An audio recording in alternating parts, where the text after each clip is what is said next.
40% ಅಂತ ಹೇಳಿದ್ದಾರೆ. ಮತ್ತೆ ಹೇಳ್ತೇನೆ ರಕ್ಷಿತ್ ಶಿವರಾಮ್ ಅವರೇ, ಅವತ್ತು ಹೇಳಿದ್ದೆ, ಮತ್ತೆ ನೆನಪು ಮಾಡಿಕೊಳ್ಳಿ. ನಾನು, ನನ್ನ ಕುಟುಂಬ ಭ್ರಷ್ಟಾಚಾರ ರಹಿತವಾಗಿರ್ತಕ್ಕಂಥ ಕುಟುಂಬ.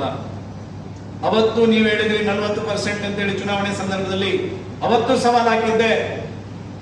ಇವತ್ತು ಹೇಳುತ್ತೇನೆ, ನಿಮ್ ಸರ್ಕಾರ ಇದೆ, ನಿಮಗೆ ತಾಕತ್ತಿದ್ರೆ, ದಮ್ಮಿದ್ರೆ 40% ಬಗ್ಗೆ ನಿಮ್ಮ ಸರ್ಕಾರದ ಮೂಲಕ CID ತನಿಖೆ ಮಾಡಿಸ್ತೀರಾ, ಲೋಕಾಯುಕ್ತದ ಮೂಲಕ ತನಿಖೆ ಮಾಡಿಸ್ತೀರಾ, ವಿಶೇಷ ತನಿಖಾ ದಳ SIT ಮಾಡಿ ತನಿಖೆ ಮಾಡಿಸ್ತೀರಾ?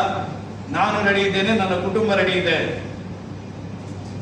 ನಾನು ಬೆಳಿಗ್ಗೆ ಎದ್ದು ಲೋಕಾಯುಕ್ತದಲ್ಲಿ ಇವತ್ತೋ ನಾಳೆ ಜೈಲಿಗೆ ಹೋಗ್ಲಿಕ್ಕೆ ಇರ್ತಕ್ಕಂಥ, ಶಿಕ್ಷೆಯನ್ನು ಅನುಭವಿಸ್ಲಿಕ್ಕೆ ಇರ್ತಕ್ಕಂಥ ಪಿತಾಂಬರ ಯರಾಜೆ ಮನೆಯಿಂದ ಬರುವವನಲ್ಲ ನಾನು.